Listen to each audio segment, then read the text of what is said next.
Today's coaster review is focused on Desperado at Buffalo Bill's Hotel and Casino in Primm, Nevada, 40 minutes outside of Las Vegas, basically in the middle of nowhere. Like you're driving on the road that leads you from Las Vegas to Southern California. It's just absolute desert, and then boom, roller coaster. And you can see this thing from miles away. It's crazy, and this thing is tall. It's over 200 feet in the air, has a 225 foot tall drop. That's only at a 60-degree angle, but it's also a long ride, over 5,000 feet of track. This is also one of the few hypercoasters made by Arrow. The most famous one, of course, is Magnum XL 200, and the main difference between this and Magnum is that Magnum actually has airtime. This basically does not. Maybe one or two moments, but there's not a lot. When I went in, I knew to expect a rough ride because that's just kind of how these things are. But this was not a very comfortable experience. In terms of large-scale roller coasters that should be better than they actually were, this is definitely one of them. I was not impressed with its layout, and with stats this huge, it should have been a good ride, right? Well, it wasn't. It was rough, jerky, the turns just didn't quite look right, it had some painful transitions, and the thing cost $14 per ride for Pete's sake. I mean, so first of all, it's expensive.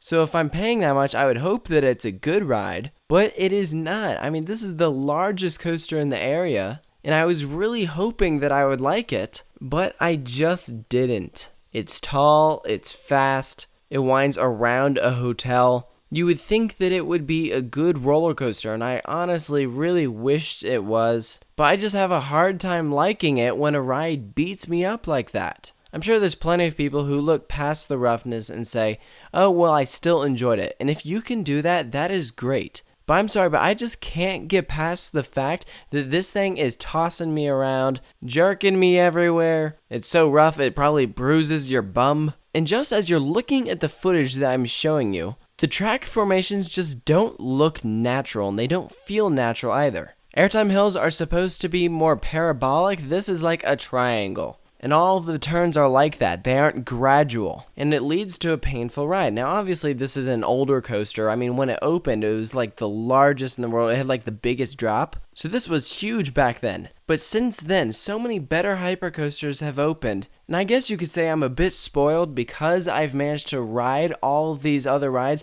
that makes coasters like Desperado just seem not as good. So part of it is because of age. A lot of the hypercoasters that I'm comparing it to, quite frankly, are a lot newer. But when you compare this to even some of Morgan's hypercoasters, the Morgan hypers are definitely superior. Like, if you're out in the area, I definitely recommend that you should try it. Ride it at least once. But like, if I went back there, I don't know if I would feel the need to ride it again. I did ride it in the back row, and that was because the operations for this coaster were absolutely horrendous. They were moving unbelievably slow. The fastest dispatch I saw was 5 minutes. The longest one, close to 20 minutes. And with dispatches like that, I wasn't waiting for the front row. Even though there was probably only 3 or 4 rotations that I would have had to wait through, that's probably like a solid 30 to 45 minutes. So just be warned, when I went, I found the dispatches absolutely terrible. But I think just in general, this is one of those roller coasters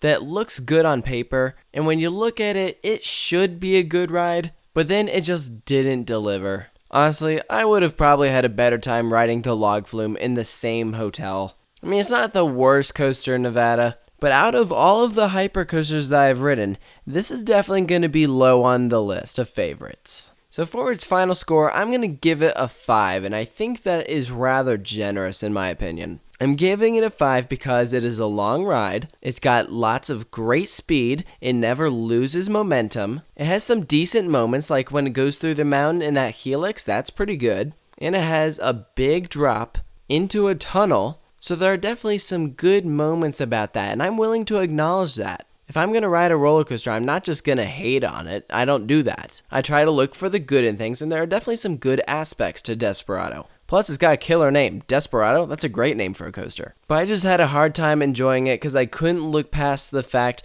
that I walked off that thing in pain.